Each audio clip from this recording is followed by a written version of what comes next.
Listo. Bueno, buenas noches. Buenas Eh, noches. Hoy es 4 de junio del 2021. Bienvenidos, bienvenidas a esta conferencia en Apola, Bogotá. La conferencia se llama Ética y Formalización. Y esta conferencia nos la va a presentar, nos la va a exponer un integrante de Apola Bogotá, quien además es magíster en investigación psicoanalítica de la Universidad de Antioquia. Se trata de Sebastián Patiño. La exposición que Sebastián nos va a hacer en esta noche se concentrará fundamentalmente en dos puntos. Primero, la crítica al héroe trágico como figura por antonomasia de un sujeto ético. Segundo, la relación del sujeto y el otro pensados a partir de los aparatos de la formalización, desarrollados por Lacan como condición sine qua non para situar y despejar los planteamientos sobre la ética del psicoanálisis. En esa vía, la propuesta investigativa de Sebastián Patiño busca situar los efectos que ha tenido la figura de la heroína en la operación de la transmisión del saber psicoanalítico, así como exponer de qué manera el abandono de la formalización matematizada ha contribuido a instituir y robustecer los procesos de cosificación, sustanciación y reificación en la clínica psicoanalítica. Entonces, sin más preámbulos, con Sebastián Patiño, miembro de Apola Bogotá, magíster en investigación psicoanalítica de la Universidad de Antioquia. Sebastián, tienes la palabra. Gracias, Hermes.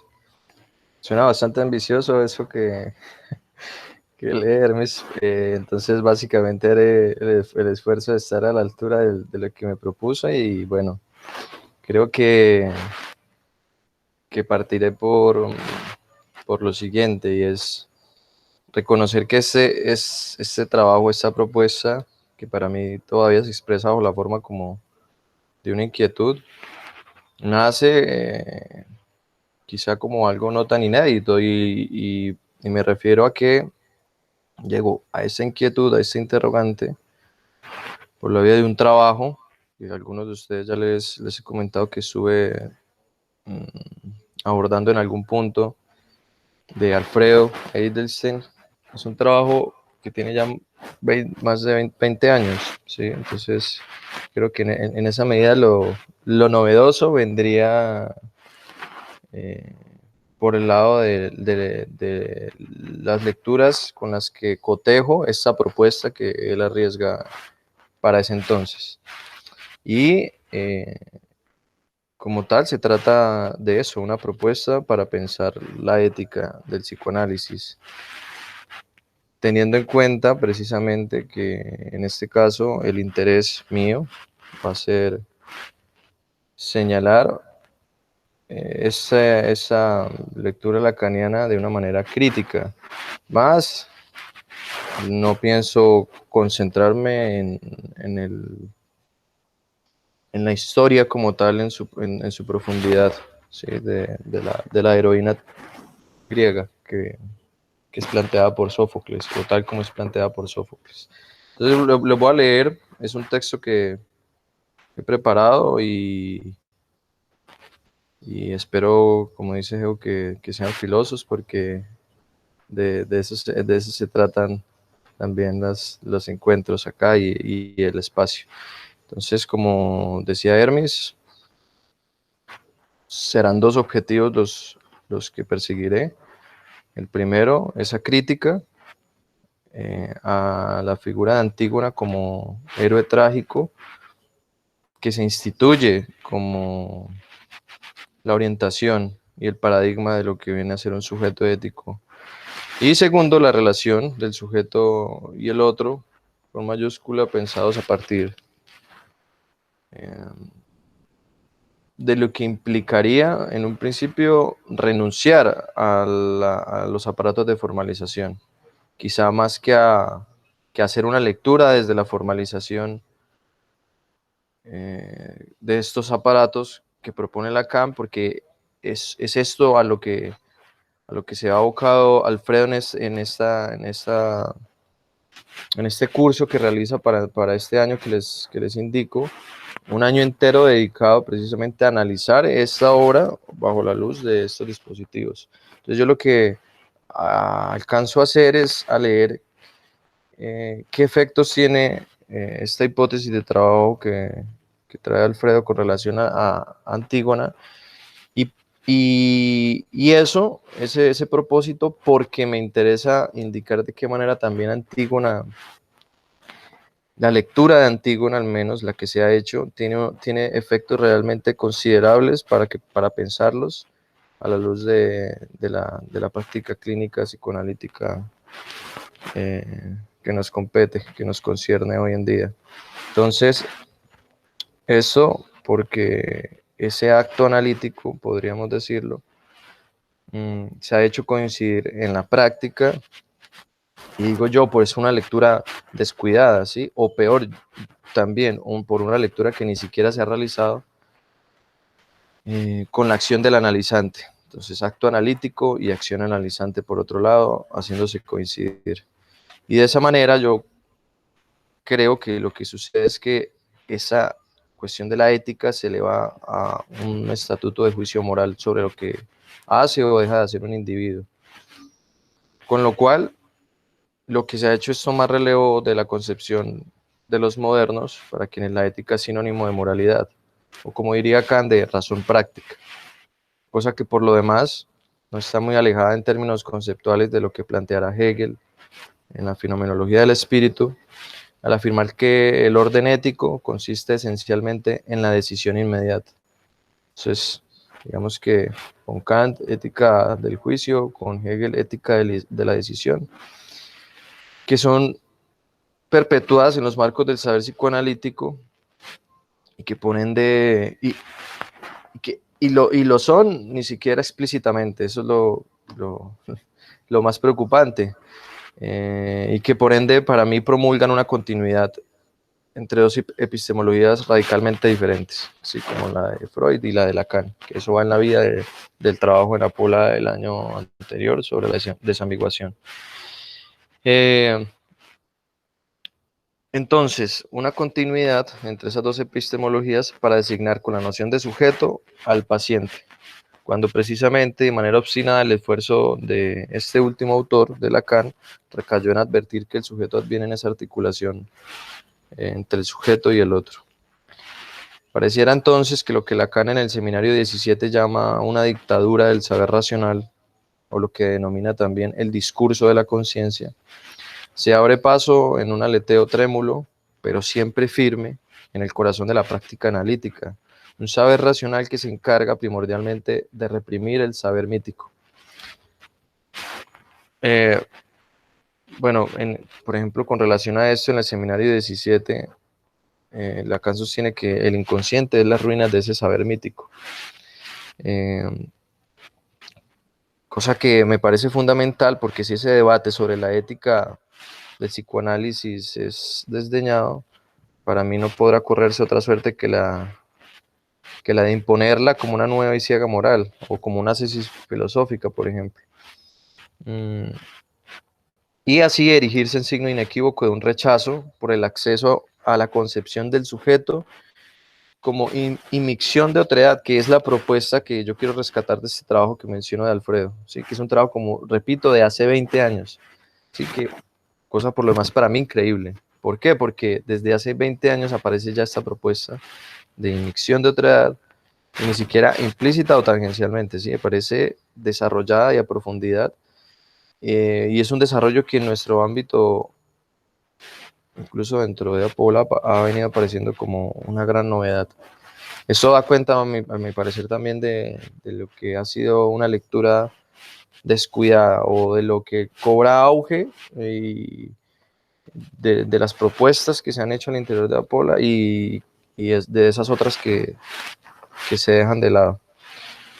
Entonces, este asunto, tal como lo planteo, el de esa apropiación y perpetuación de los psicoanalistas de la total dictadura del saber racional, implica un rechazo de una concepción del sujeto que, más que no ceder ante su deseo, que esa es la fórmula, la apotegma, digamos, que se entroniza en el seminario 7, eh, ha de no ceder, ¿sí? Más que ante ese deseo, ha de no ceder, como plantea Badiou en, en un texto, precisamente es un ensayo corto sobre la ética,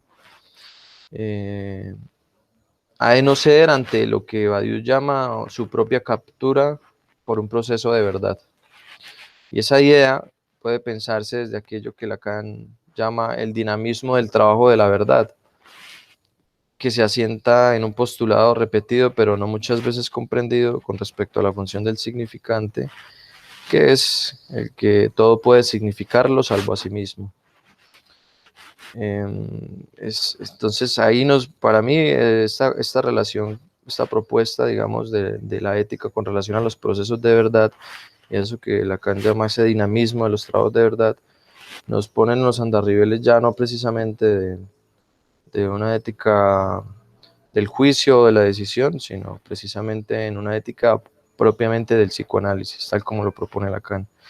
Entonces, este esfuerzo de este trabajo, esta propuesta, este desarrollo corto que traigo hoy es ilustrar en qué medida una lectura formal, si se quiere ver así, se consolida como la piedra angular de la comprensión de la ética del psicoanálisis. Una ética que se define por su referencia al sujeto del inconsciente y no al sujeto reflexivo, por ejemplo, de Descartes, o al sujeto trascendental kantiano. Y en esa vía, la propuesta busca situar los efectos que ha tenido, como lo señalaba Hermes, en la transmisión del saber psicoanalítico.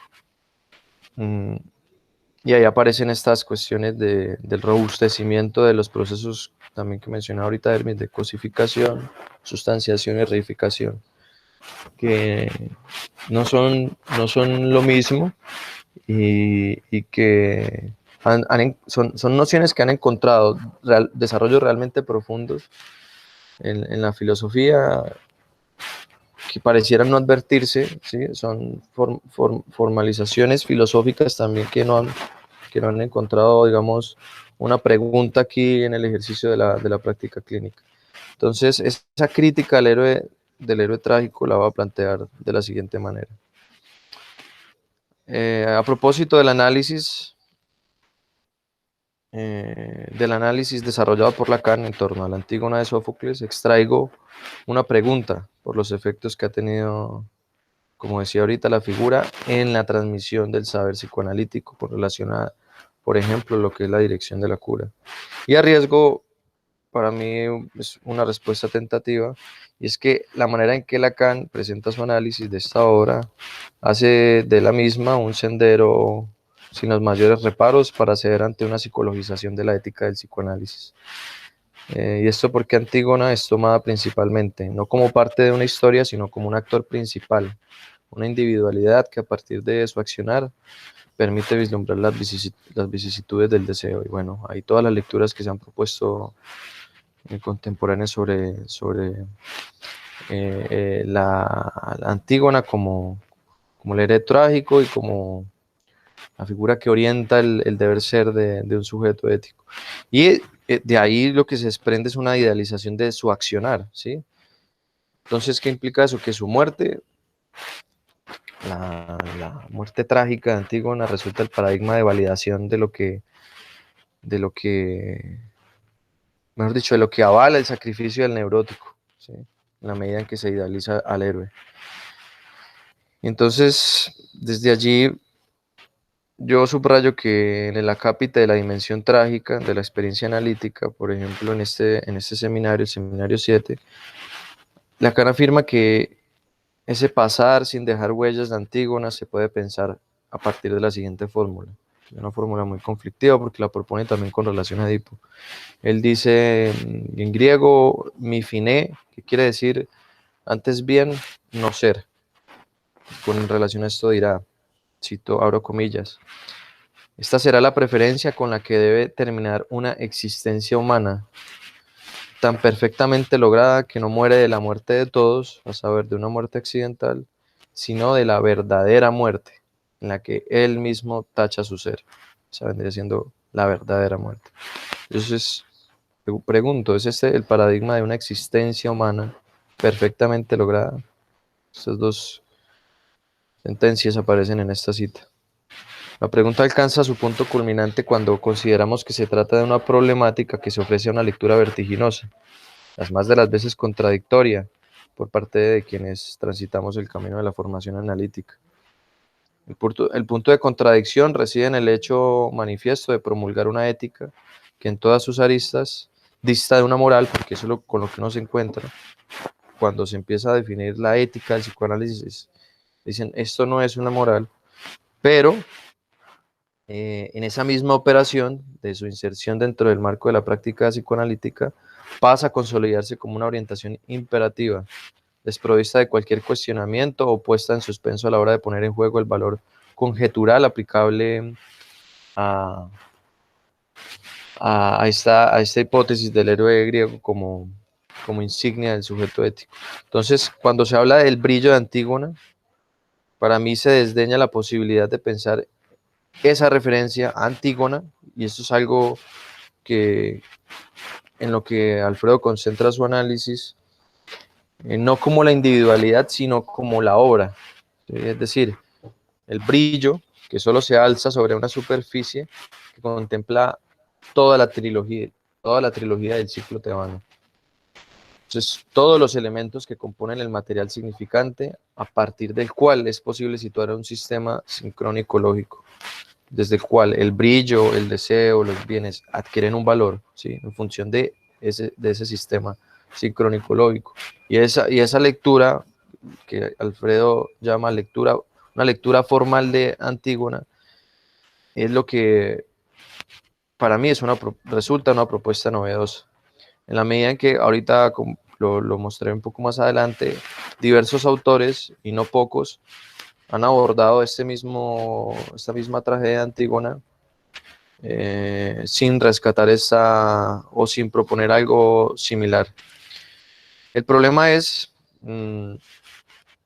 desde esta lectura que yo hago, que la clínica del uno por uno se interseca con el planteamiento de un sujeto ético perfilado por la figura del héroe, y desde allí la contracara puede ser, sin grandes objeciones, eso que ahorita en la cita les leía, el ser humano común, el que sea ante su deseo, el que no se anima a no ser, a tachar su ser, bueno, por ahí.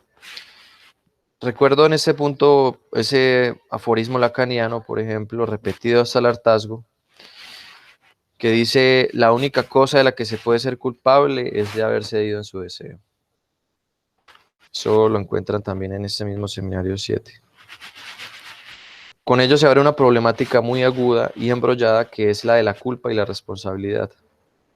Según lo que planteo con el héroe trágico y en calidad de orientación ética, se inaugura una preeminencia por responsabilizar, por señalar la culpa de quien no asume la falta en ser. Y eso reviste de particular interés para mí, porque es que esta idea de la destitución subjetiva, por ejemplo, según digo, y me limito a decir que es según la búsqueda que hice, se encuentra menos de 10 veces en toda la obra de Lacan. No la encontré más de 10 veces, la de la destitución subjetiva. Y se ha vuelto precisamente un paradigma, un concepto princeps en la práctica analítica. Además, esa referencia nunca está explícitamente situada del lado del analizante. Por ejemplo, en Reseñas de Enseñanza se lee lo siguiente, abro comillas: al término de la tarea que se le asignó, sabe el psicoanalizante mejor que nadie la destitución subjetiva a la que esta tarea ha reducido a quien se la ordenó. Es decir, incluso quien es reducido a la destitución subjetiva es el analista como objeto A. De ahí acaso se comprenda que el lugar del valor es fundamental en Lacan, porque solo a partir de que el analista se sitúa en ese lugar del valor, se puede introducir la pregunta por cómo el analizante se posiciona respecto del valor, así como por cuál es el valor que le asigna al otro. Solo desde entonces podrá direccionarse una cura por la vía de un acto analítico, en el que la persona del analista será destituida de dicho valor. Se trata de posiciones que se asumen porque creo que hoy se parte de esa consigna sobre la cual se ha sentado para mí la ética del psicoanálisis, la de ser nada, ¿sí? Que es esa fórmula del me finé. Eso es algo que se encuentra íntimamente vinculado con la noción de real que se promulga en la actualidad de las reflexiones psicoanalíticas.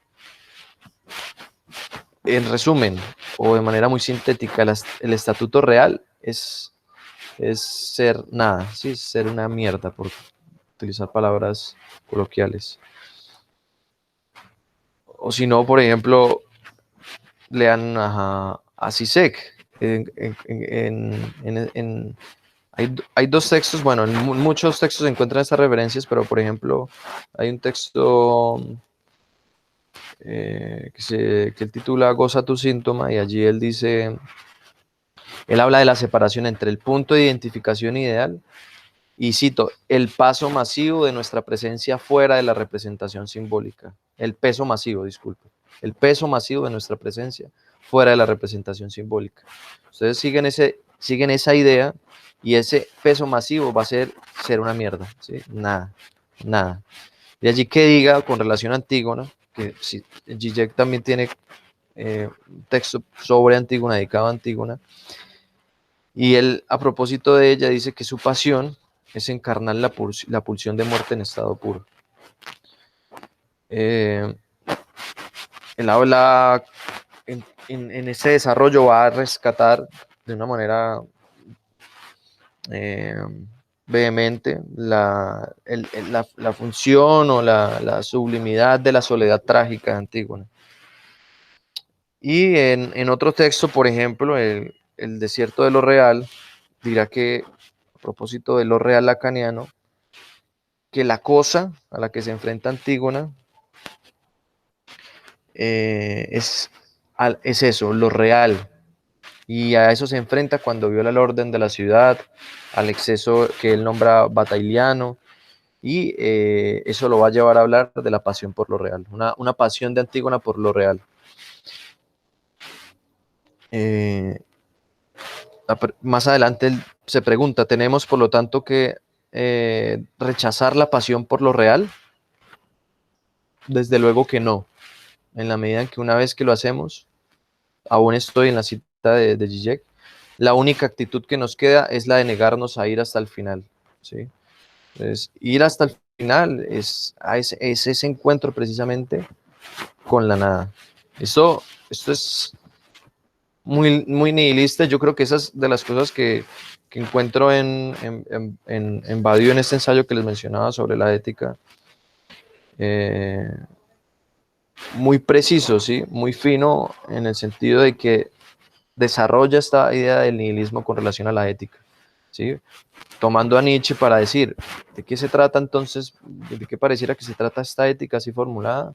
No, la ética incluso contemporánea, de una voluntad de nada, ¿sí? He ahí el nihilismo que afecta y permea para mí también la transmisión del saber psicoanalítico. Entonces, bueno, dije que hablaré de Antígona, pero advertiré que más allá de la importancia que yace en los otros conceptos que Lacan desarrolla, por ejemplo, en este seminario de Das Ding, la función del vacío, la noción de demanda en su articulación con el deseo, bueno, todo lo que desarrolla allí, yo quiero hacer énfasis, en este caso, en los efectos explícitos, ¿sí? En el espíritu ideológico que se verifica en los círculos analíticos con relación a la idea del héroe trágico, como el superhombre lacaniano. Antígona como uno no puede permitir el advenimiento del sujeto, esto es, el sujeto Antígona, entendido como una inmixción ineluctable con el lugar que ocupa cada uno de los personajes de la casa tebana de los labdácidas. Esa sería la otra lectura posible. Y esa es una problemática que de manera brillante pues es lo que encuentro expone Kierkegaard, ¿Por qué Kierkegaard plantea un binomio entre la tragedia antigua y la moderna? ¿Sí? Y en ese binomio, eso lo pueden encontrar también en un ensayo, no, es un ensayo sobre el sentido de la tragedia de Kierkegaard, en donde él va a explicar que nuestra época se diferencia de pasados tiempos por el aislamiento que pueblos que ya no son, no lo conocían, esta cuestión del aislamiento. Ese aislamiento es el que hace en la tragedia moderna que el héroe cree su destino por él mismo, sin depender de las consecuencias de su ascendencia ni de su pueblo, como en la tragedia antigua. Y me parece que eso que es brillante porque se anticipa a lo que hasta, o al menos donde lo he podido encontrar muchos años después incluso que de Lacan, George Steiner, en su texto Antígonas, rescata esta idea de Kierkegaard para decir en todo este libro que Antígona quedó escrito como un mito universal a causa de que marcó el surgimiento en la cultura del individuo. Eso es para mí parece una lectura interesante porque por lo general se parte, la referencia central es Descartes, y esta es la propuesta de Steiner, que Antígona es el advenimiento, si quisiéramos decir o verlo así, del uno. Y por eso se va a brindar para realizar una lectura de su acto como un deseo decidido, aquella que va en soledad, aquella que se desliga del fundamento trágico que eran los coros, la idea de ciudad, familia. Bueno, ella va en soledad y esto va a marcar, digamos, una relación particular con un deseo propio, un deseo decidido. Y con relación a esto, yo pienso a manera de hipótesis que habría por lo menos dos maneras de comprender un análisis orientado hacia la realización del acto del deseo. Esa es una alusión que aparece en este seminario frecuentemente, la realización del acto del deseo. La primera, ¿cuál sería? Entenderla como una consumación de la propia falta en ser, que sin dilucidar el lugar del otro en la institución de esa falta, puede hacerse equivalente a la presentificación en lo real de la segunda muerte del paciente como individuo, ¿sí? Es decir, en tanto muerte significante como el reconocimiento de que no es nada. Estaría en la idea de lo que se promulga y cobra tanta fuerza hoy, que es la destitución subjetiva. Y la segunda sería pensar que el deseo no es per se, y que la condición ética es del psicoanálisis y no del psicoanalizante como individuo, y que en esa vía el acto del deseo que define la ética que propone Lacan tiene condiciones, determinaciones que obliteran el margen de cualquier idea de libertad trágica, por ejemplo, y que en lugar de la anulación puede entrelazarse con una nueva forma del advenimiento del sujeto. De eso se trataría entonces esta ética del psicoanálisis. Sobre ese fondo, para mí, varios interrogantes, ¿sí? ¿Qué lugar para dirigir un análisis orientado por la idea de la institución subjetiva? ¿De qué ética se trataría en el acto analítico cuando se apunta a eliminar cualquier cosa que dé la idea de ofrecer consistencia a la condición subjetiva? ¿Por qué habría que empeñarse en develar la condición humana que estaría velando la condición de ser nada de alguien que ha sido precisamente desalojado del terreno de lo que se puede considerar humano? Estas son preguntas que yo traigo aquí a colación y que formulo en mi trabajo de maestría a propósito, principalmente en el caso de Colombia, con relación a las víctimas, ¿sí? Por ejemplo. Después de toda una lectura del valor, digamos, de la víctima con relación al sistema desde el cual se pueden leer, estas preguntas para mí son de total vigencia, ¿sí? ¿De qué se puede destituir a quien ha sido expropiado de todo don? Por ejemplo, a quien se vive como abyecto. ¿Qué función tendría? Esas son preguntas para mí realmente valiosas para una clínica. ¿Por qué? Porque nuevamente se encuentra uno con que las propuestas para pensar se habla entonces de eso, no, clínica con víctimas, entonces, ¿cuál es la orientación? La misma, ¿sí? Hágale, destitución subjetiva y que se sientan una mierda, ¿sí? Para ser muy escueto y muy mal hablado, pero resumiendo un poco lo que he estado tratando de señalar. Son preguntas de esa índole. Hay que practicar el silencio para provocar el desamparo que permita replicar la soledad del héroe trágico. Bueno, hasta allí y progresaré sobre este segundo punto, que es la articulación entre el sujeto y el otro. La noción de la noción de sujeto con la cual trabaja Lacan debe entenderse como un lugar y no como una reflexividad. Y esto porque a partir de allí, bueno, creo que esto es útil porque a partir de allí se alcanza un registro de lectura del acto analítico que comprende también el lugar del otro. Empero, el acto analítico, como les decía, se ha hecho coincidir con la acción del analizante y allí, como decía, se descuida lo que voy a intentar desarrollar, que es esta inmixción de otra edad. Para mí es necesario o es menester indicar que esa propuesta de la inmixción, tal como está planteada al menos en este seminario que dicta Alfredo, no puede pensarse sin la función temporal. Allí no es desarrollada, ¿sí? En este trabajo, Alfredo, la función temporal es mencionada, pero no es desarrollada, pero de una manera muy sutil aparece, pero es esencial, creo yo, y lo tomo así, porque la ética del psicoanálisis, ¿sí?, se ha entrecruzado indiscriminadamente, que pena, voy a subir un poco la letra porque estoy teniendo problemas para... Ya, se ha entrecruzado indiscriminadamente con la idea, otrora proclamada por Freud, de que el inconsciente no conoce el tiempo. Sin entrar a debatir en sus pormenores aquí la idea del tiempo circular, por ejemplo, que esboza Lacan, usa referencia, por ejemplo, en Seminarios 4 encuentran también esta idea del futuro anterior, bueno, todo ese replanteamiento de la idea de lo temporal con relación a lo inconsciente, que se contrapone a esta idea de lo inconsciente que no conoce el tiempo. Esto me parece importante rescatar esta idea de la temporalidad, porque una ética formulada bajo la idea de una exclusión de esa función, ¿sí?, de la temporalidad, es un terreno yermo, en la medida en que promulga la atemporalidad sobre la cual se funda la existencia de los universales morales.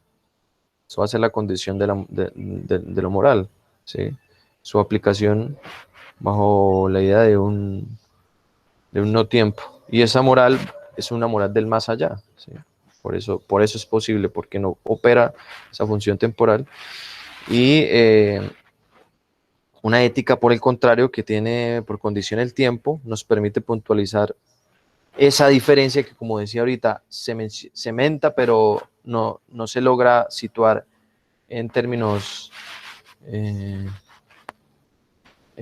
teóricos. Y es que dice, no, la ética del psicoanálisis no es una moral, ¿sí?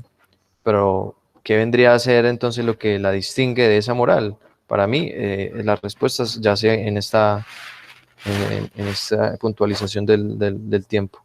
¿Por qué? Porque si acordamos en subrayar que esa dimensión temporal es inexorable, cada vez que nos propongamos evaluar algún acto, ¿sí?, habrá que preguntarnos, bueno, y yo estoy proponiendo que se hace eso, ¿sí?, que se evalúa un acto también. Necesariamente, ¿qué habrá que hacer? Tener el contexto de evaluación de ese acto, es decir, de dónde se viene y hacia dónde se va. Sin eso es imposible leer. Y eso es algo que Edelstein señala dando ejemplos, no con relación al tiempo, pero yo planteo que esto tiene que ver con el tiempo, porque él da ejemplos de lecturas para mí atemporales, ¿sí?, cuando él dice, criticando a los analistas, cuando dicen mucha pulsión de muerte o mucho goce.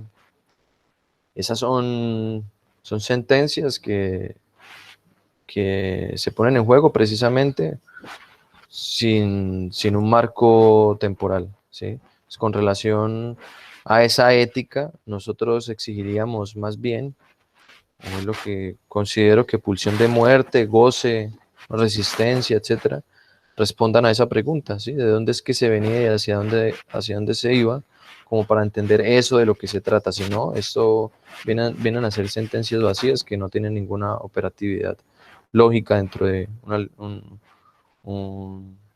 un análisis, por ejemplo. Y es que, en efecto, precipitar juicios sobre una acción del paciente, leído no solo sin contar con lo anterior, sino también sin aquello que viene después en el material significante, es una apuesta que en muchas ocasiones desatiende el lugar del otro, así como la función sujeto como inmixción de otredad. Una inmixción en la que el analista debe contarse.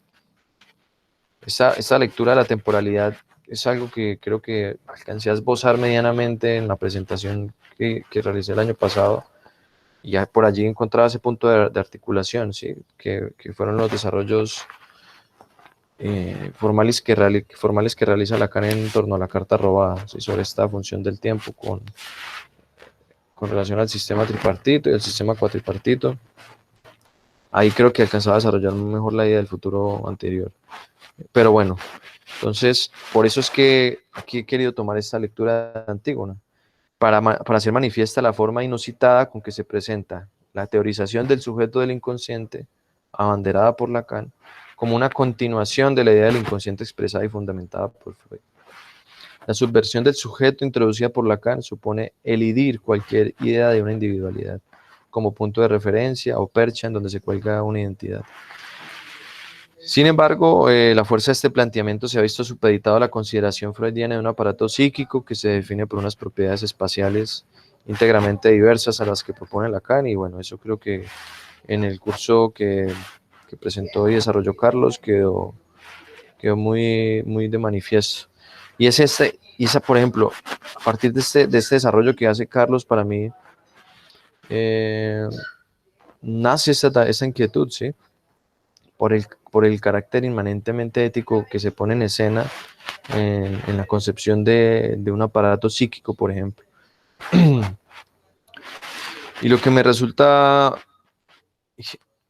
interesante es que yo llego también a esto por una vía, por otras vías, si se quiere, otras preocupaciones que desarrollo en mi trabajo de grado, y precisamente a propósito de la función de la memoria, ¿sí? Entonces, otros caminos que me llevan a la misma problemática, ¿sí? Y es aquello que les señalaba al principio, esta cuestión del discurso del saber racional, del discurso de la conciencia, y es porque esto aparece en diferentes momentos de la obra de Lacan, bajo la forma de una denuncia, ¿sí? Con relación a esa herencia cartesiana que sostiene una egología, ¿sí? O esa herencia husserliana que promulga que toda conciencia es conciencia de algo. Todo esto está siendo replanteado todo el tiempo por Lacan para, para arribar a la idea de que es algo que vuelve a empezar siempre sin cesar, y contra eso es precisamente contra lo que debe enfrentarse quien intenta formalizar una teorización en el psicoanálisis. Entonces, por ejemplo, ¿qué es lo que encuentro en esa transición de una geometría del yo a una topología del sujeto, tal como lo plantea Lacan? Que se hace posible la obliteración de un solo golpe de todo lo que puede instituir una distancia entre lo individual y lo colectivo. Y desde allí ya hay un rasero diferente para leer, por ejemplo, una obra como la de Antígona. Nada de la concepción del sujeto podrá ser considerado sin que se acepte que en su lugar también opera el lugar del otro, y bueno, podemos encontrar sentencias con relación a esto en todos los seminarios, desde el seminario 1, cuando ya se dice que el inconsciente es el discurso del otro. Pero bueno, estas son lecturas que quedan desligadas, y creo que sobre ese fondo, sobre este planteamiento, que se alza en toda su fuerza la afirmación de Kierkegaard sobre lo trágico verdadero, cuando dice que el héroe trágico es culpable y a su vez no. Cuestión que por lo demás se encuentra en contraposición de lo que autores como Hegel sostienen, por ejemplo, en sus lecciones Lecciones sobre estética. Allí se lee que para los grandes personajes trágicos es un honor ser culpables. Y en esa vía, con relación a, a estas afirmaciones, contra las que va la propuesta de Kierkegaard de que el héroe trágico es culpable y a su vez no, eso a mí me llama mucho la atención cuando encuentro eso en Kierkegaard porque desde allí ese apotegma lacaniano de...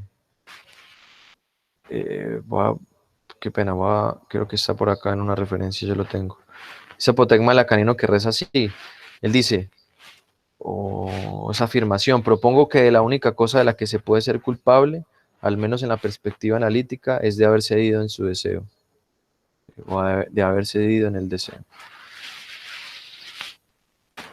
Eso es problemático precisamente en la medida en que no se, pues se da para una lectura en la que se desconoce todo lo que vengo señalando sobre esta cuestión del sujeto y del otro. ¿Por qué? Porque desde esa propuesta de la inmixción ya no habría posibilidad de adjudicar la culpa a alguien, pero tampoco, es decir, esa culpa ya no podría ser de nadie, pero tampoco algo que no sea exclusivamente particular.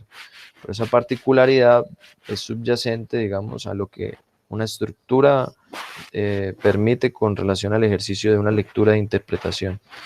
Una lectura que pone a prueba unas hipótesis que habrían que ser evaluadas en términos lógicos.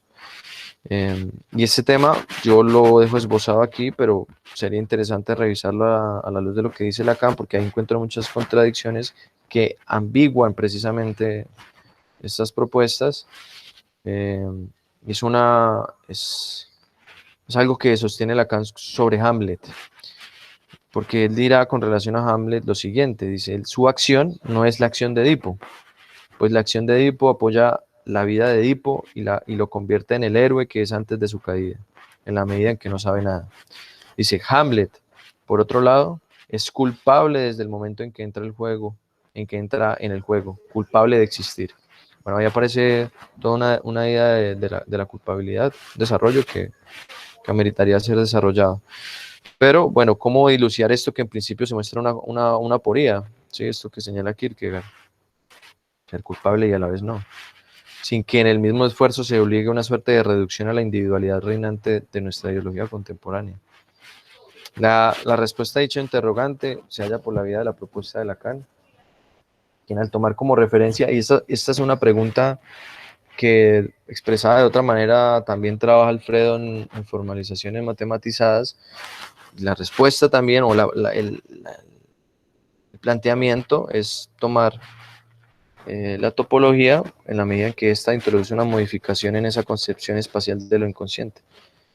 Desde ese entonces, desde este punto, el advenimiento del sujeto del inconsciente solo es posible si se lo considera en un lazo indisoluble con el otro. Y eso es lo que Alfredo nombrará como una inmixción espacial. Ese otro que devuelve nuestra imagen que es fundatriz del deseo, es un desarrollo que, por ejemplo, pueden encontrar en Lacan de una manera muy profunda en el Seminario 9, donde aborda con detenimiento la dialéctica del deseo a partir de la figura, en este seminario es a partir de la figura de los toros abrazados. ¿Sí? En ese abrazo simbólico de los dos toros se va a encarnar imaginariamente, o si se quiere figurar la relación de dependencia de la demanda del otro con la fundación del deseo por parte del sujeto. Y esos dos toros, del sujeto y del otro, aparecen definiendo una intersección de lo que no se puede decir, esa limitación del saber del otro.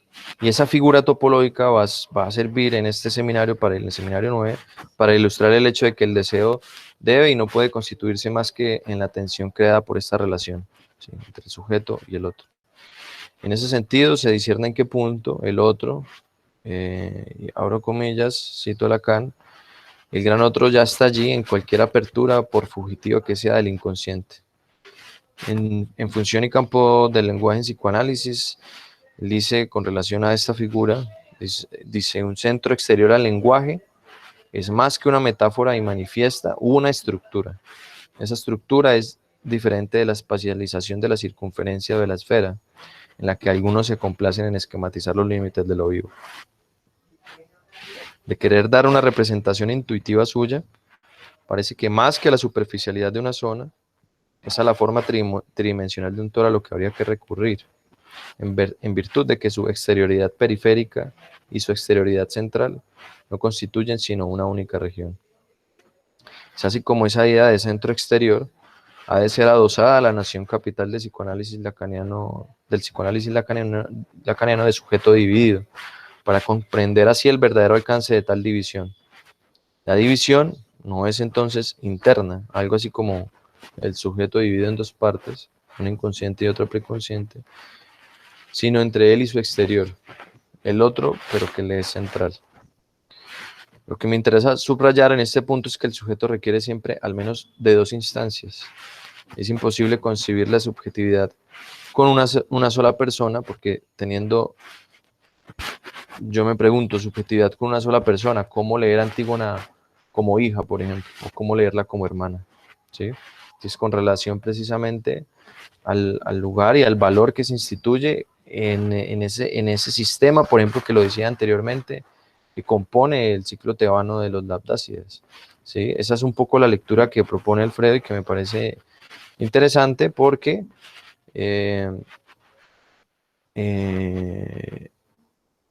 va a introducir otra dimensión fundamental para concebir esta ética del psicoanálisis, que es la de la repetición. ¿Sí? El sujeto entonces siempre va a venir en la repetición, con la salvedad de que esa repetición no va a suponer la aparición en una serie de un elemento idéntico, ¿sí? En un material clínico, por ejemplo, como una palabra que reaparece, porque eso suele suceder, ¿no? Que, volvió a decir lo mismo, entonces ahí se figura lo idéntico como la repetición, y eso vendría a ser leer a la letra. O sea, es un poco una orientación hoy con mucho auge. Estoy leyendo la letra, volvió a decir lo mismo. Y el problema es que sin los recursos formales, sin una lectura formal, no se permite comprender que el sujeto aparece allí en el entre de lo que se repite. Por ejemplo, en Antígona como hijo e hijo, ¿sí? Como digo, en ese ciclo tebano de Edipo, de Edipo Rey, de la relación con Yocasta, de Ismene, de Teocles, de Polinices. El entre, ¿sí? De lo que se repite como hijo allí, hijo e hijo, por ejemplo, como significantes, pero como significantes que entonces van a ser bucle y que al cerrarse van a permitir una apertura en la estructura de la tragedia. ¿Sí? Es una lectura diferente. Va a haber entonces que atravesar, ¿sí? Para tener algo que atravesar en el sentido, por ejemplo, de un corte, va a tener que existir o formular ese bucle. Y para tener ese bucle, ¿sí? Digamos, leámoslo entonces, si se quiere, hijo y madre, que no aparecen como un material idéntico, ¿sí? Como hijo y madre, aparecen en principio en su diferencia, pero que en términos significantes se repetirían, ¿sí? Y el significante que se repite, por ejemplo, en hijo y madre, va a tener que ser pensado a partir de una inversión, ¿sí? ¿Y cuál es esa inversión que está en juego allí? Que quien es madre, ¿sí? Necesariamente es hijo en otra posición. Y ahí ya hay una inversión necesaria. Pero bueno, esas son lecturas con relación, por ejemplo, a Antígona, que sin estos recursos, al menos que son desarrollados por Lacan explícitamente en sus seminarios, a propósito, por ejemplo, de la manera en que se lee la carta robada, pues fácilmente se llega a ese tipo de conquistas interpretativas sobre la Antígona en términos individuales, ¿sí? Que, bueno, para mí ha tenido los corolarios de esto no han sido nada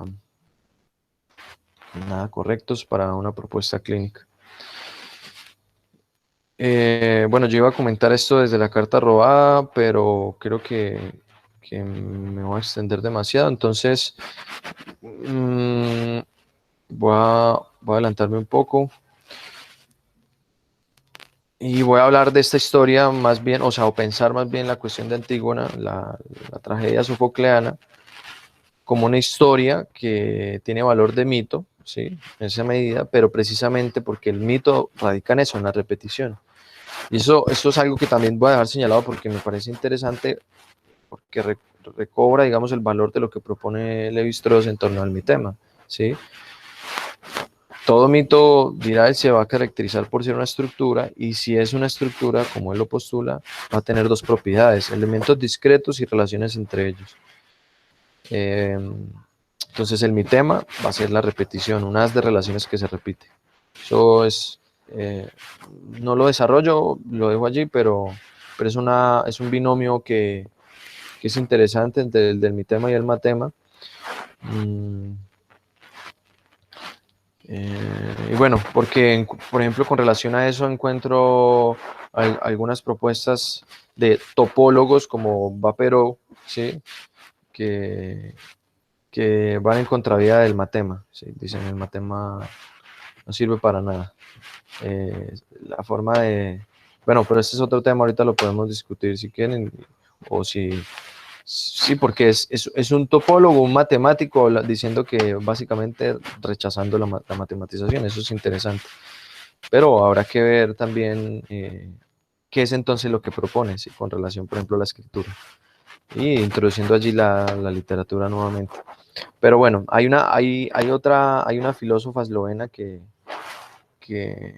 es de esa misma línea de Zizek, que es Alenka Supancic, y ella en su libro Ética de lo Real se pregunta, es una pregunta que me pareció interesante, desafortunadamente no desarrolla nada en torno a esta pregunta, pero se formula de la siguiente manera, abro comillas: podríamos considerar el interés de Lacan por la tragedia y el mito, que es con relación a lo que vengo hablando, lo opuesto a la tendencia cada vez más pronunciada hacia el final de su vida a la matematización, o más precisamente a la matematización de la teoría psicoanalítica.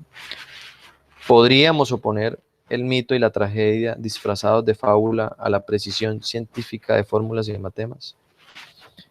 Esto lo deja así enunciado y se dedica a hablar de la ética de lo real, que no está muy alejado de la pasión de lo real de Zizek, pero con ciertas variaciones, pero reconociendo que se va a dedicar al sentido trágico nuevamente y dejando esbozado eso. Pero bueno, Lacan dice algo que encuentro algo que podría aportar a esos interrogantes o para pensarlo. Es algo que Lacan plantea en este seminario 7, que allí él dirá que en la definición del mito, abro comillas, en la definición del mito, en su juego, las transformaciones operan según ciertas reglas que resultan tener un valor revelador, creador de configuraciones superiores o de casos esclarecedores particulares. En pocas palabras, demuestran el mismo tipo de fecundidad que la matemática. Cierro comillas. Bueno, y esta autora más adelante va a arriesgar en este texto de la ética de lo real una hipótesis que habría que evaluar. Ella dice que el mito tiene exactamente la misma función que el matema. Aquí Lacan está diciendo que demuestran el mismo tipo de fecundidad. Ella va a elevar esta consideración al hecho de que tienen la misma función. Y para llegar a esa conclusión, parte de la consideración de que el mito y la tragedia, que esto es algo en lo que acuerdo, no deben considerarse en términos de relatos, de despliegues históricos continuos de acontecimientos, a diferencia de las fórmulas discretas, dado que Lacan trata, dice ella, el mito y la tragedia mismos como ella dice, cito, instanciaciones de estructuras formales. Y bien, yo creo que por esa vía podría desplegarse un desarrollo interesante si pensamos en esa otra definición en la cual Lacan sostiene que el mito es el intento de dar forma épica a lo que es operativo mediante la estructura. ¿sí? El intento de dar forma épica a lo que es operativo mediante la estructura. Esto lo dice en televisión. Desde allí podrá sostenerse, o podría sostenerse, que la manera en la cual Lacan trata el mito es sobre todo un intento de revelar esa estructura. Y su preocupación por la tragedia no sería un intento de poetización de la teoría psicoanalítica, sino esto es algo que queda como hipótesis, un primer intento de matematización o formulación de esa experiencia, la manera en que se concibe el mito. Porque es una diferencia cuando se lee el Seminario 7, dice, no, el mito, el valor de la tragedia, y bueno, pareciera no tener ningún sentido lógico vincularlo con la cuestión del matema. Y es por eso que me inclino a no simpatizar con esas posiciones según las cuales todo lo que hay detrás del psicoanálisis a propósito de una ética, por ejemplo, es tan peculiar que lo hace inasible y exento de ser formalizado. Y que en cambio habría otra cosa sui generis que considerar, ligadas tal vez a la intuición intelectual. Es en esta vía que desdeñar los aparatos de formalización introducidos por Lacan conduce inevitablemente a sostener lecturas como las que se han hecho de Antígona, así como a negar la existencia de fenómenos de significación y semióticos que el psicoanálisis describe e intenta explicar en determinados niveles. Eh, y esto lo señalo porque es que ni siquiera, o sea, dicen, no, es que se parte de la cuestión del lenguaje, pero tampoco hay un conocimiento de la discusión. Y me acordaba de lo que decía que hubo ayer con relación a las otras disciplinas, que no sabemos nada, o sea, ni siquiera para sostener un debate a la altura ni de la lingüística, ni de la filosofía, ni de nada, ¿sí? Entonces, eso sería a partir del desconocimiento de que hay allí fenómenos de significación y semióticos para ser pensados, por ejemplo, al menos bajo una lógica lingüística, bueno, cosa que, por lo demás, vale señalar, no aparecen en las lecturas de Antígona. Solo por mencionar un caso. Y yo no sé si pues esté muy patente para ustedes con lo que he desarrollado aquí cortamente y quizá no a gran profundidad, pero creo que aquí se invoca ineluctablemente la discusión sobre el estatuto científico del psicoanálisis, en el sentido de que se toma como criterio general, y eso es con lo que yo me he encontrado, hipótesis como las del deseo decidido, hipótesis que ni siquiera son reconocidas en su valor conjetural, ¿sí? Las del deseo decidido, la institución subjetiva, la puesta en práctica del desamparo como camino expedito para permitir la aparición de un sujeto ético, sin examinar, como lo mencioné anteriormente, las consecuencias de tales enunciados, sin discutir sus implicaciones.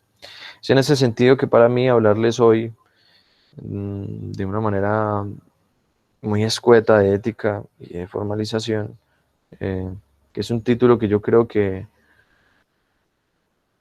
queda por justificar realmente, pero que abre la vía para mí o un horizonte con relación al menos a por dónde no ir, ¿sí? Digamos que voy en ese punto.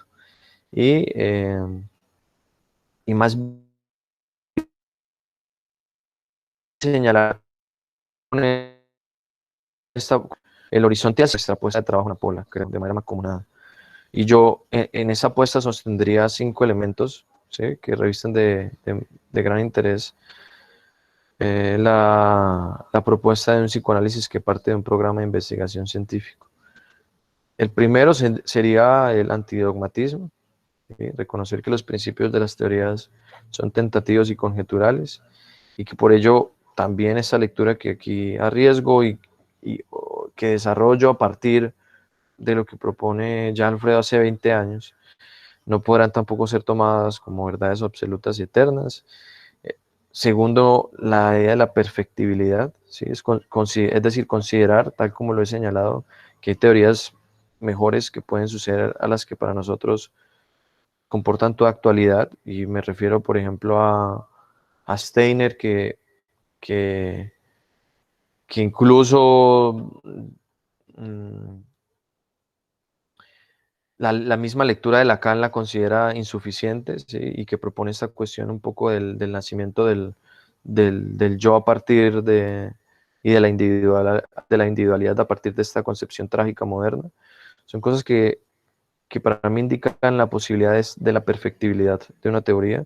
Tercero, el revolucionarismo, ¿sí? Cambios radicales de confección es decir, cambios radicales de confección de teorías e hipótesis que son perfectamente concebibles, ¿sí?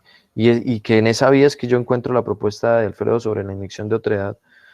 Encuentro en esa propuesta un elemento operativo para abordar los conceptos fundamentales del psicoanálisis, en la medida en que permiten vislumbrar el abismo conceptual. Eso es lo que a mí me permitió este trabajo, eh, ese abismo entre las nociones del lenguaje ordinario y las de la teorización científica. Es decir, lenguaje ordinario en el sentido de, aún haciendo uso de conceptos, hablar de un sujeto ético porque sí, porque está vuelto mierda o porque ya no es nada o porque considero que está destituido del valor que tenía.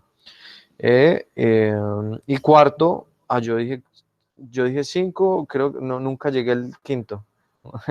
Nunca llegué al quinto, voy a señalar cuatro. La acumulación del conocimiento.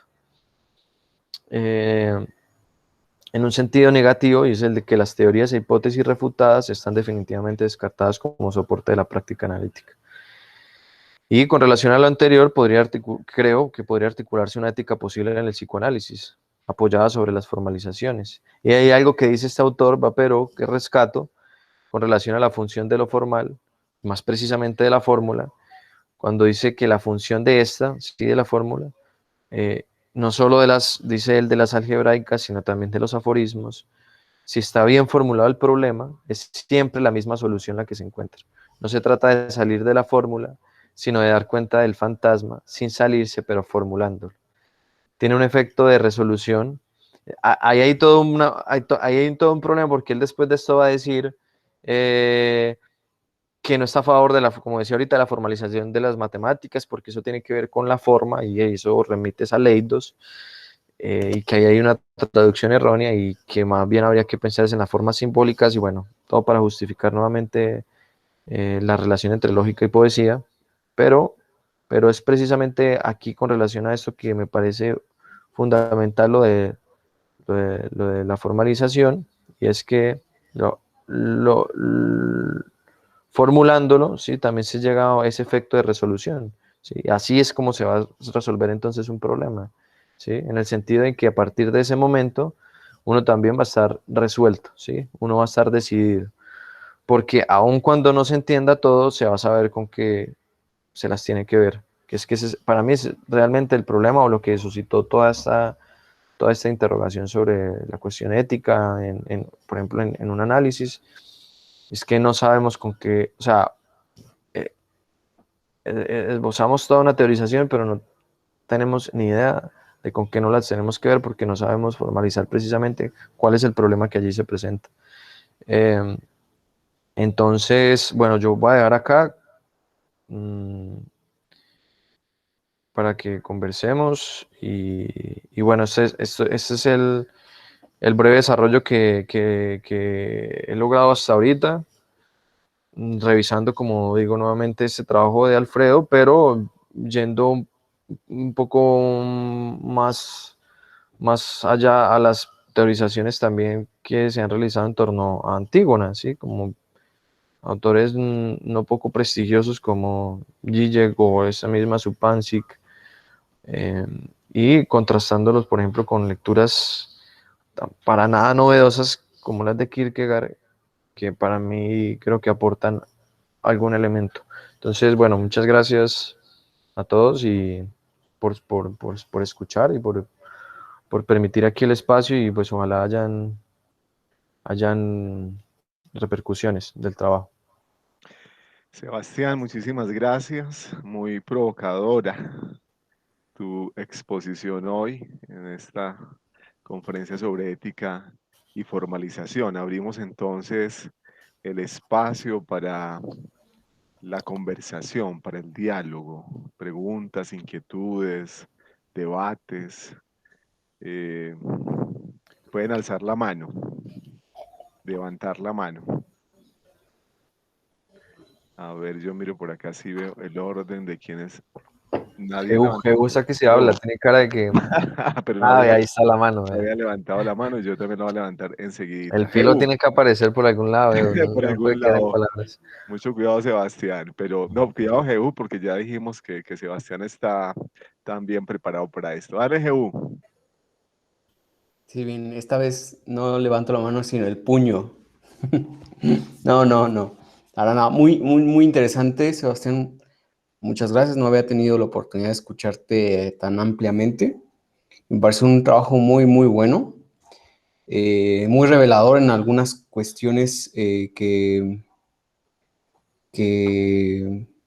pues no sé, que me ponen a pensar muchas cosas.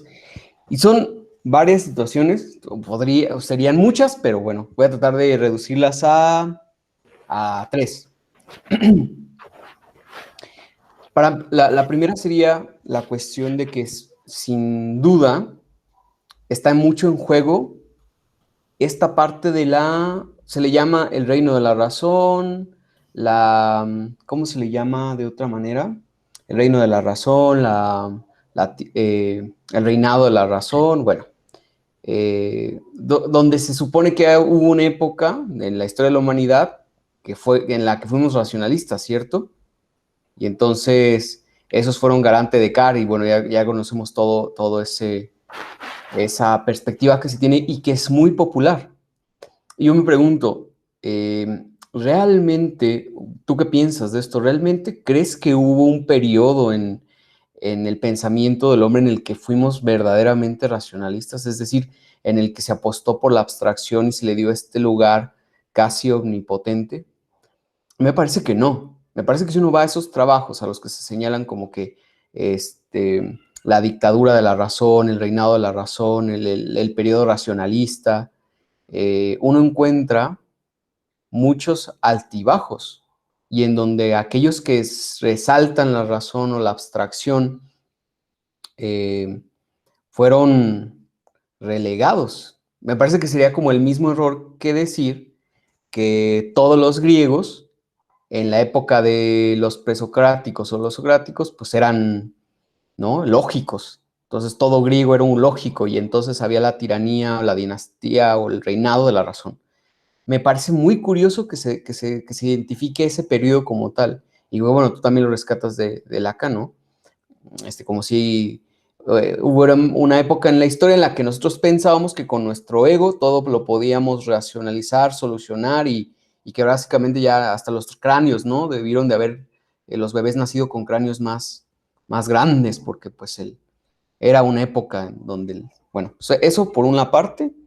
Y entonces esto me lleva a esta cuestión de la destitución subjetiva, perdón, porque creo que la manera en la que tú lo rescatas, que no lo había yo escuchado antes, yo ya había, por supuesto, atravesado por el texto, no se me ocurrió, he escuchado mucho a partir de estos temas, pero la manera en la que tú haces el movimiento y lo rescatas, me lleva a pensar esto que te propongo, que en aquellos años 2001, me parece, es el trabajo, ¿no? De Alfredo. Entonces, yo en esa época yo lo estaba leyendo 10 años desfasado, 10 años de desfase, pero creo que se notaba, o era patente como esta crítica era vigente, o sea, uno lo podía ver en el ámbito, escuchar, era vigente.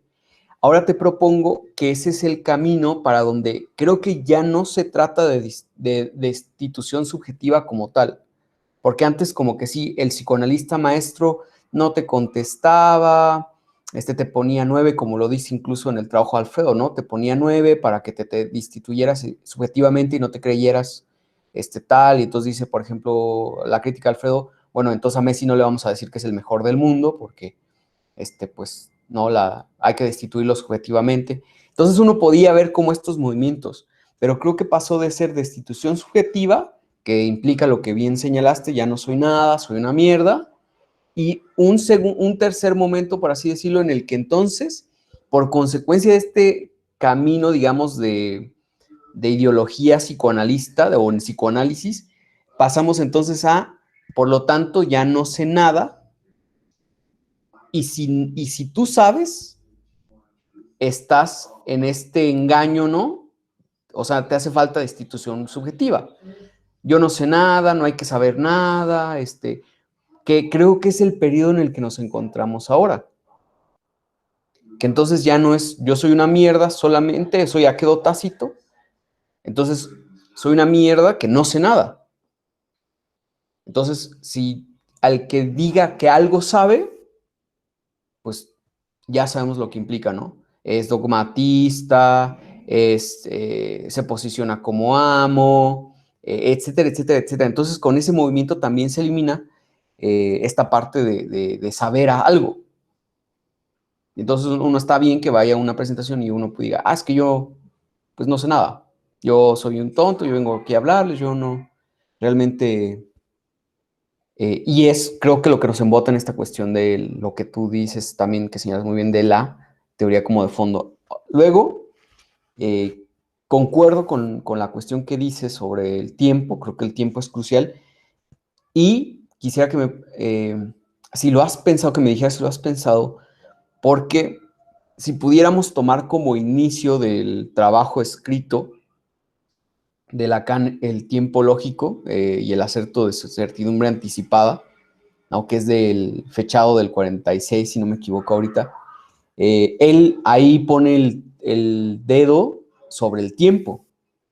Y al final de lo que fue el seminario, como lo conocemos o como lo conocemos todos, él avanza un trabajo sobre topología y el tiempo y alcanza a avanzar 2 líneas sobre ese tema, la topología y el tiempo.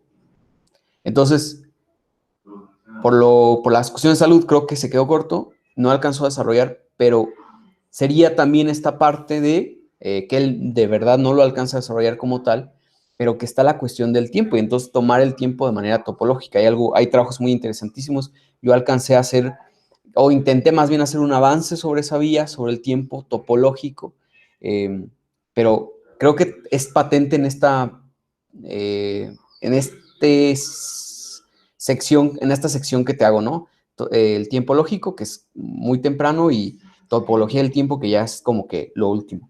Y sobre la cuestión de que no se puede formalizar, ¿no? Que también es como, es que no hay algo que no se puede formalizar, esas cosas no se podrían formalizar. Un poco para contribuir a esta cuestión que dices, es que se puede formalizar incluso hasta por qué Messi, por ejemplo, no gana con la selección argentina. O sea, eso se puede formalizar, porque se puede abordar desde lo histórico, porque hay algunos que dicen, es que no, la matemática, la historia, entonces, ¿dónde queda? Se puede abordar desde una perspectiva histórica, cultural, desde lecturas de Galeano, desde lo que sea. Pero también se puede formalizar, porque Messi no gana un mundial con la selección argentina, o porque el rendimiento y es pecho frío, no sé qué. Y es una explicación que da, por ejemplo, Caldarelli y Catanzaro, en un libro que se llama Redes, una muy corta introducción, donde dice, un solo jugador puede ser bueno en su liga, en su equipo de liga, perdón, y puede ser malo en su selección nacional por las diferentes posiciones con las que tiene respecto a los otros jugadores en ambos grupos. Y esto es formalización, porque este libro trata acerca de formalización de redes, que es una parte que se desprende de las matemáticas, que es precisamente la perspectiva formal de la inmixción de otredad. Entonces, ¿cómo podemos trabajar inmixción de otredad si no tenemos la herramienta fundamental para eso, que sería, por ejemplo, las redes en sentido matemático? ¿Me explico? Y bueno, por mi parte sería todo. Muchas gracias por la paciencia y de nuevo felicidades, excelente trabajo, Sebastián.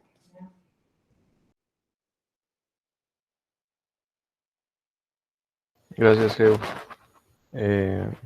Sí, lo de lo temporal a mí me llamó muchísimo la atención porque, claro, así, y obviamente siento que aquí en ese trabajo que le presento está de manera muy, muy superficial, porque realmente no es cosa menor este desarrollo, en la medida en que puede ser algo por lo cual partir, como planteas, para llevar, digamos, esta propuesta a otro nivel. Y yo, por ejemplo, no o sea, lo del sofisma de los tres prisioneros y esta cuestión, casi nunca, creo que nunca la he escuchado articulada esta propuesta ya, creo que es el seminario 26 o es como ya, sí, creo que es el seminario 26, en el que está esa cuestión de la topología del tiempo.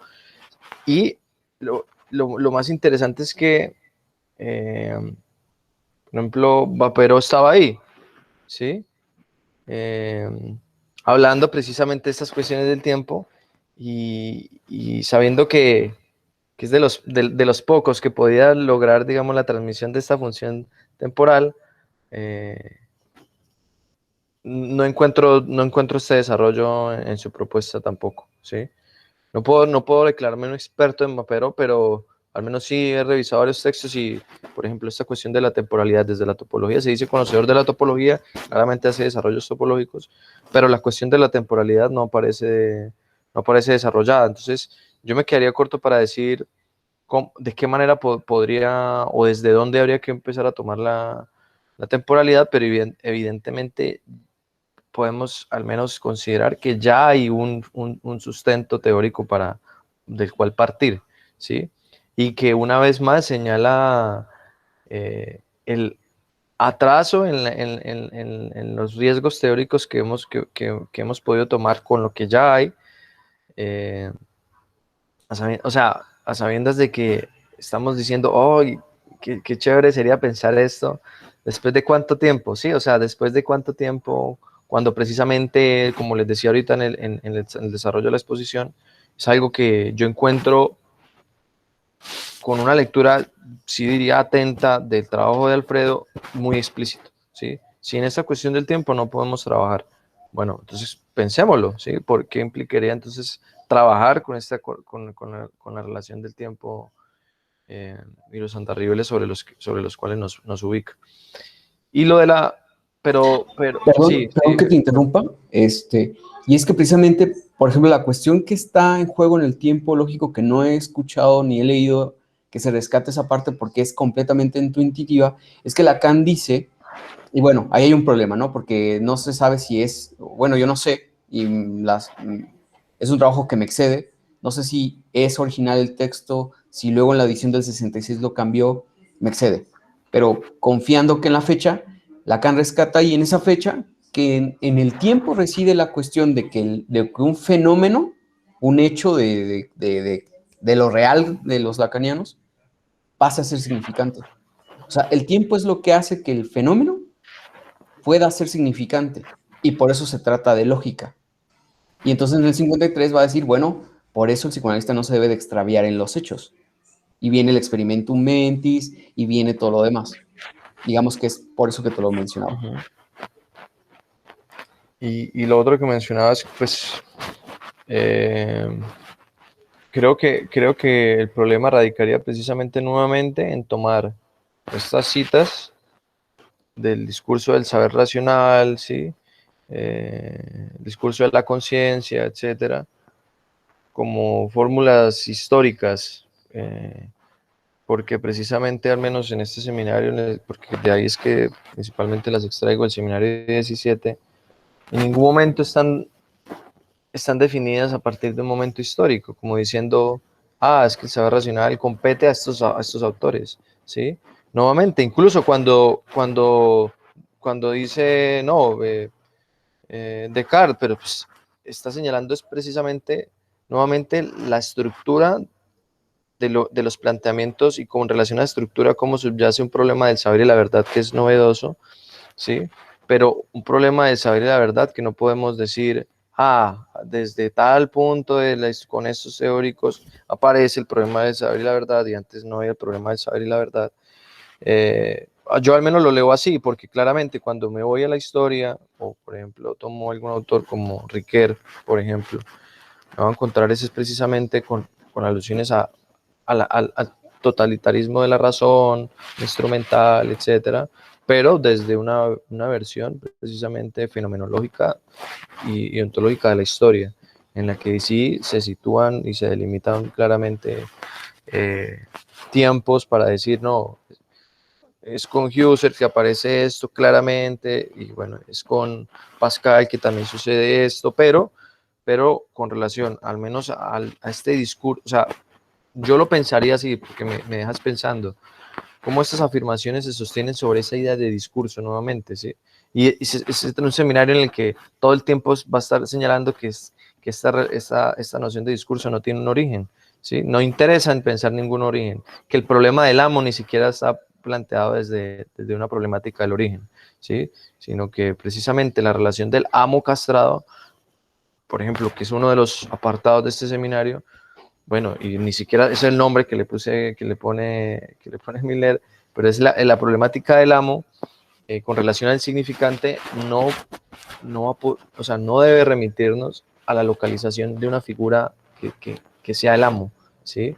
Sino precisamente es con relación al momento en que el saber se desarticula del problema de la verdad para poder empezar a decir que no se alcanza la verdad, etcétera, pero no porque no pueda ser pronunciada en términos significantes, sino precisamente por lo que en términos yo tengo un problema con esta noción de estructura también, porque uno está yendo todo el tiempo, no, que la estructura y que la estructura y la estructura, pero creo, por ejemplo, que hay otras nociones que habría que rescatar para pensar nuevamente eso del tiempo, y que eso nos remite, por ejemplo, al problema de la causalidad, del origen, que no son cosas poco menores, que frente a las cuales tampoco encontramos como argumentos. Y no hablemos de eso, pero no puedo tampoco sostener ninguna posición teórica, pero es esta cuestión, por ejemplo, de las redes, ¿sí? Por ejemplo, ¿sí? Pero bueno, no sé qué lo habrá trabajado obviamente mucho más, pero es muy interesante ya pensar todo eso desde la teoría de juegos, ¿sí? Que uno dice, pues esa mierda, ¿qué putas tiene que ver la teoría de juegos? Bueno, ahí precisamente hasta esta misma idea de estructura es criticada, ¿sí? Por las implicaciones y la oscuridad y la opacidad con que puede leerse esta idea de estructura, porque uno dice estructura, entonces, estructuralismo, bueno, pero es diferente. Yo creo que la propuesta de estructura alcanzaría un estatuto diferente si se piensa, por ejemplo, desde la propuesta de las redes, y en ese sentido, bueno, y creo que eso que estamos trabajando, ahora que lo pienso con Pablo, en algún punto sería interesante mencionar esto de la estructura con relación a la lógica, porque creo que él tiene trabajo sobre teoría de juegos. Entonces, bueno, también me supera, ¿sí? Son temas que me superan, pero que no hay que desconocer, su operatividad, al menos para seguir pensando estas propuestas, porque nuevamente, a nivel conjetural habría que ver si realmente esto tiene consecuencias para ser valoradas lógicamente, o estamos delirando también, ¿sí? Entonces, eso es. Evo, muchas gracias por tu pregunta e intervención. Vamos a darle la palabra a Eric Figueroa. Eric, puedes hablar.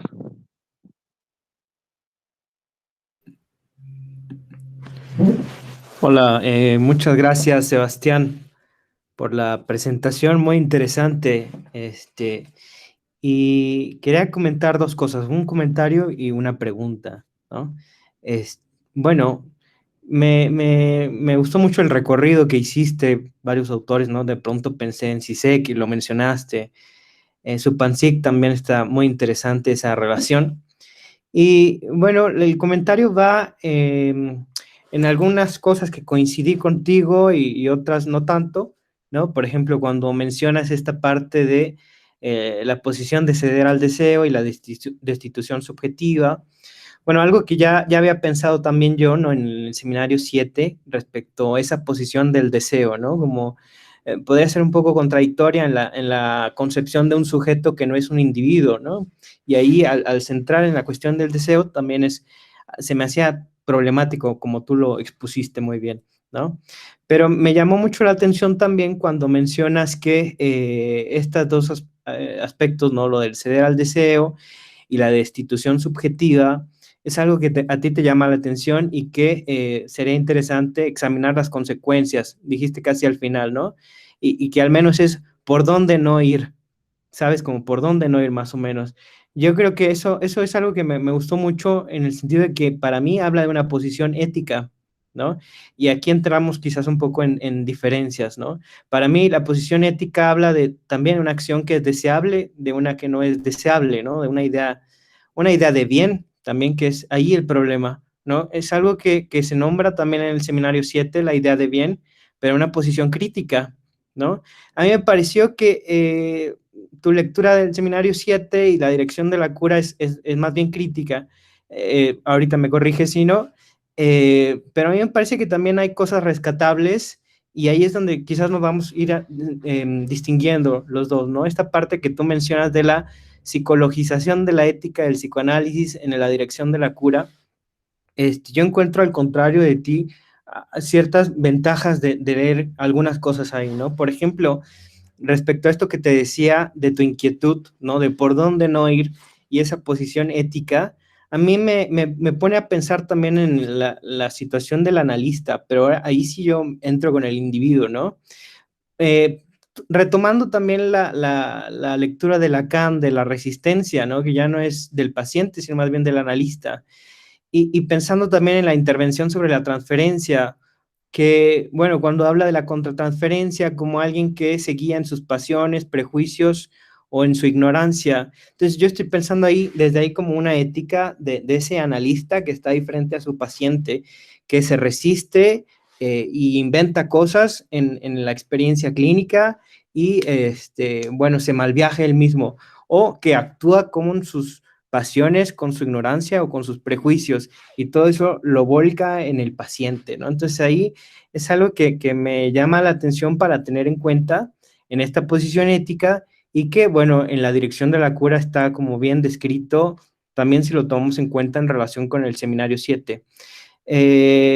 Ese es el comentario y si quieres posteriormente comentarme algo, también te lo agradeceré. La pregunta sería un poco más en relación a esta cuestión de la formalización de la ética y la cuestión que dijiste tú de que la ética es del psicoanálisis, no del individuo. Ahí es otra vez el tema, ¿no? La cuestión en la cual el psicoanálisis se aparta un poco de la experiencia clínica, para mí termina siendo filosofía u otra cosa, dejando de lado como esta manera de entender esa relación, ¿no? Como ya decía antes, ¿qué pasa cuando un analista se ve invadido por sus prejuicios, ignorancia y pasiones, ¿no?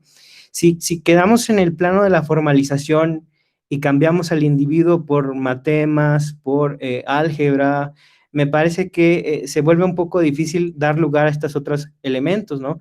Cosa que sucede mucho, esos desvíos en la práctica, bueno, no sé si en Colombia haya casos de ese tipo de abusos a sus pacientes por parte de psicoanalistas. En México hay muchos casos, lamentablemente, de ese tipo, ¿no? Abusos, psicoanalistas que salen con sus pacientes, etcétera, cosas de ese tipo, ¿no? Y si nos vamos más allá y decimos, no trabajamos con individuos, no hay responsabilidad, y nos quedamos en matemas, etcétera, a mí se me hace problemático.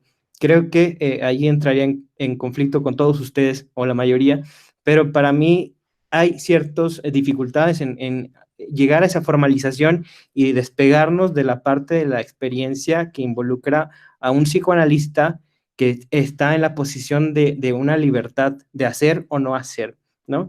Y mi pregunta sería hacia ese concepto de libertad, que también es bastante problemático, ¿no? Tú lo mencionaste nada más una vez, libertad trágica, pero en el sentido crítico, ¿no? De la posición que ya expusiste muy bien, de Antígona, etcétera. Yo quería preguntarte, ¿cómo entenderíamos esta cuestión o este concepto de libertad en lo que propones y en relación también a esta posición de la formalización, que para mí es complicada, pero necesaria hasta cierto punto, ¿no? En base a lo que estoy diciendo más o menos, ¿no? Como implica un uso de la teoría. Bueno, yo no dejo de lado la teoría, para mí también es muy importante, como se menciona mucho en Apola, Pero también es importante dar lugar a estas otras cuestiones, ¿no? Pensar en un individuo que está ahí frente a un paciente y que está en la libertad de hacer o no hacer, de verse involucrado o movido por sus pasiones y su ignorancia y sus prejuicios y hacer un acto negligente, ¿no? Entonces la pregunta sería, apuntando hacia allá, a la concepción de libertad, ¿cómo la pensarías en este tema de la ética y la formalización? Muchas gracias. Gracias, muchas gracias, Eric, por el comentario y por los señalamientos, por los acuerdos y los desacuerdos. Y creo que, pues ahora que lo escucho de ti, me parece interesante que yo haya llegado a esa conclusión de por dónde no ir, claro, porque eso muestra primero el punto en donde va el trabajo, pero asimismo la imposibilidad de reconocer un sustento por el cual sí ir, porque pareciera que es muy problemático plantear precisamente, para mí, una reflexión. Creo que, y tal vez me equivoque, creo que en todo lo que tú planteas hay una pregunta por la acción, ¿sí? Y precisamente creo que es sobre la acción del analista que se ha reflexionado bastante, sin desconocer que ha sido importante, pero a desmérito de lo que implica, por ejemplo, pensar en el acto analítico, ¿sí?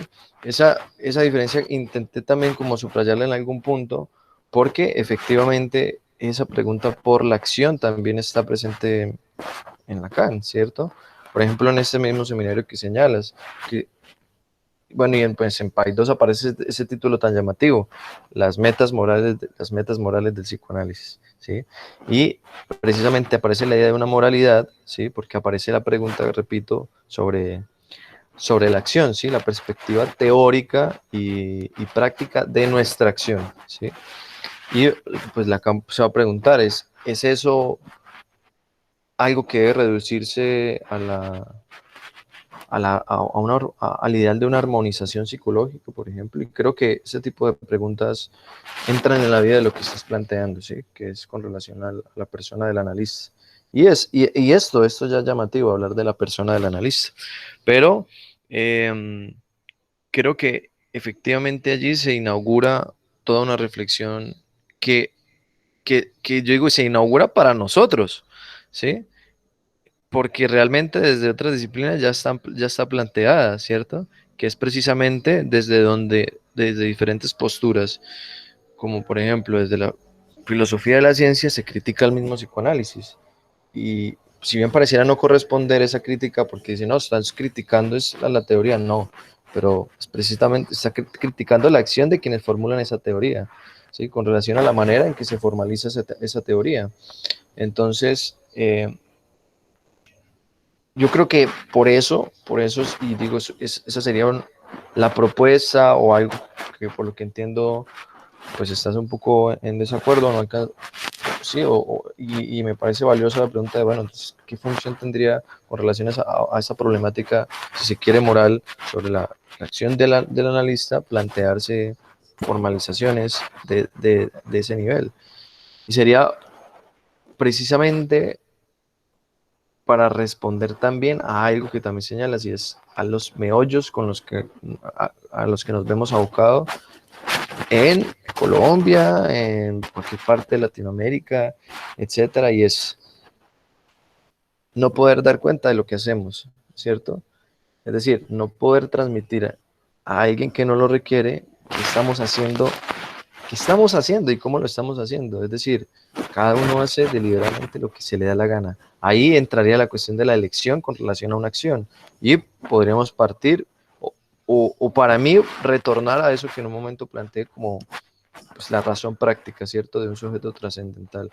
Es una reflexión bastante valiosa para pensar en este tipo de preguntas que tú traes, pero que nuevamente me parece que en alguna de sus aristas no desdeña la posibilidad de pensar, bueno, entonces si el problema, ¿cuál es la lectura que yo hago, ¿cierto? de estas problemáticas. Es decir, venga, se está abusando de esto, está partiendo de una vulneración, porque incluso en algunos países hay éticas instituidas, sí, en términos legales, por ejemplo, que tú debes cumplir unos tipos de requisitos o de condiciones y se ven afectadas por la incapacidad de tú también saber transmitir qué es lo que estás haciendo en términos, eh, podría decirlo, lógicos en el sentido de que puedas dar cuenta de una hipótesis y de unas conjeturas que tienen una aplicación en un caso, digamos. Entonces tú dices, no, yo hago algo inefable y esta mierda no se la puedo transmitir a nadie, ¿sí? Y entonces por eso yo voy a prácticamente hacer lo que yo quiera con la teoría, ¿cierto? Y voy a emplear estas nociones de José o lo que sea como quiera, y a partir de ahí yo intervengo como quiera, que es un poco, es mi sensación a veces en los círculos psicoanalíticos, que se habla de los conceptos, pero tú no tienes ni idea de cómo cada uno emplea estas nociones. Me pasa, estoy en un trabajo que es con psicóticos, solamente con psicóticos, y entonces hacen una mezcolanza que yo lamento por los psicóticos, porque digo, ninguno aquí puede dar cuenta realmente de lo que dentro de una institución que ya comparte principios morales, ¿sí? Una institución en la que no hay como un acuerdo con relación a una orientación, que es el psicoanálisis, a cómo se puede intervenir, ¿sí? Cómo se puede intervenir y cómo, en caso de que, te voy a poner un ejemplo, aquí sucede a menudo eso. Es una institución, gubernamental, hay que dar cuenta también hay que rendir cuentas de qué es lo que se está haciendo, y hay un momento en que llega un interventor y te dice, venga, muéstrame usted una historia clínica, muéstrame qué es lo que ha estado haciendo, ¿sí? Entonces, no, porque es que prácticamente lo que sucede allí es intransmisible, ¿sí? Y va a estar más del lado de una escritura, de lo que tú creas que debería ser. Pero precisamente creo que esa cita, yo veo ahí una posibilidad, por ejemplo, y era la cita final, de cuál sería la función de eso. Hablaba de la función, por ejemplo, de la fórmula. ¿Cuál es un poco el resabio? Que dices, llegar a unos mismos resultados, ¿sí? Porque de manera inmediata se piensa en la obliteración, ¿sí? En el entierro, digamos, de la singularidad de un sujeto, ¿sí? Dicen, no, eso no, porque es que si llegamos a mismos resultados, pero es esos mismos resultados que no implican la negación de la particularidad, ¿sí? Pero resultados que en términos de una teoría tienen coherencia, ¿sí? Entonces, esa lectura, mi pregunta es, ¿qué haría posible esa lectura, que eso sea así? ¿Sí? ¿Qué lo haría posible? Ahí está el problema, ¿cierto? Ahí está el problema tal como tú lo planteas o como lo lees. Pero es una pregunta, concordaría contigo que aquí hay algo que se juega en términos de una posición ética, ¿sí? En la que no solamente se hablaría de una ética del psicoanálisis, sino de una ética del analista, pero con la salvedad de que esta ética habría que pensarla ya entonces no con relación a lo que propone la teoría, sino a lo que la función del analista permite pensar en términos también de la sociedad, diría yo. ¿Por qué? Por lo del nihilismo, por ejemplo, ¿sí? Por esta denuncia que realizaba, tomando por ejemplo a Dios, sobre la voluntad de ser nada, o lo que sea de no saber nada, ¿sí? Porque pues en esa vía creo que no había respuesta posible, simplemente ya está la respuesta. Es que yo no sé nada, y pues yo no tengo por qué dar cuenta de ninguno de estos problemas morales. Pero creo que va en otro nivel, en otra dimensión de la discusión, que no necesariamente sea menos importante, pero que me lleva a pensar precisamente eso, ya en términos en términos, por ejemplo, de leer cómo ese nihilismo ha afectado también la posición moral, porque no sabría reconocer la importancia de decir del psicoanalista o del filósofo o del matemático, ¿sí? Allí en tanto que se habla desde una acción humana, si se quiere leer así, y entonces hablamos desde unos principios que nuevamente estaríamos en una ética individual, y no estaría mal hablarlo así, para mí, una ética individual, pero reconociendo que no es entonces la ética del psicoanálisis. No por el hecho de que la ética del psicoanálisis sea la que debamos privilegiar, sino que en tanto se trata de asuntos teóricos que requieren ser formalizados y deben ser analizados. El problema es, por ejemplo, esta otra cosa, cómo analizar los efectos de las concepciones que se tienen sobre los conceptos. Eso es algo que también se nos escapa y que robustece esta crítica que tú realizas en relación a, bueno, los que abusan, los que salen con sus pacientes, bueno. Creo que sería una de las vías, o la otra sería que pusiéramos también un código deontológico, que es lo que también para psicoanalistas, y ahí sí lo solucionamos todo pero y ni así, porque aquí hay, al menos aquí hay colegios colombianos de psicólogos que nos llama y nos dice, venga, ustedes qué están haciendo éticamente, y se abren los tribunales de ética.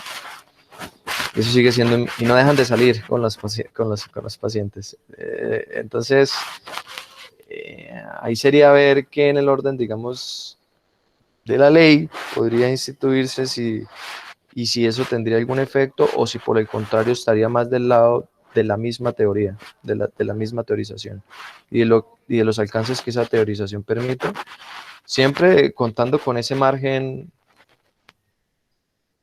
de libertad, ¿sí? Entonces, pero una libertad que ya supondría hablar entonces de derechos y derechos humanos, y una libertad instituida con relación a la libertad de otros. Pero nuevamente esa relación con los otros va a implicar nuevamente esos peligros que se asoman con el discurso de la conciencia, ¿sí? Así que, Elmis. Bueno, Gracias, Eric. Muy buenas preguntas y me dejan pensando muchas cosas. sí, Gracias. muy importante, Eric, además porque nos ofreces otra perspectiva. El tiempo ya se nos fue. Muy rica la conversación, deliciosa. Ya son las 8:53 y tenemos otra actividad interna. Sebastián, te quedo viendo la pregunta y los Perfecto, comentarios. Hermes. No, A mí sí me para... generaste muchísimas inquietudes y me gustó muchísimo tu exposición justamente por eso. Te agradecemos muchísimo, Sebastián. Muchas Muchísimas gracias a gracias ustedes, a de todas verdad, las por el personas tiempo, que estuvieron los presentes y comentarios. nos vemos en una próxima actividad de Apola Bogotá. Feliz noche. Gracias. Gracias, gracias. Gracias, hasta luego. Luego.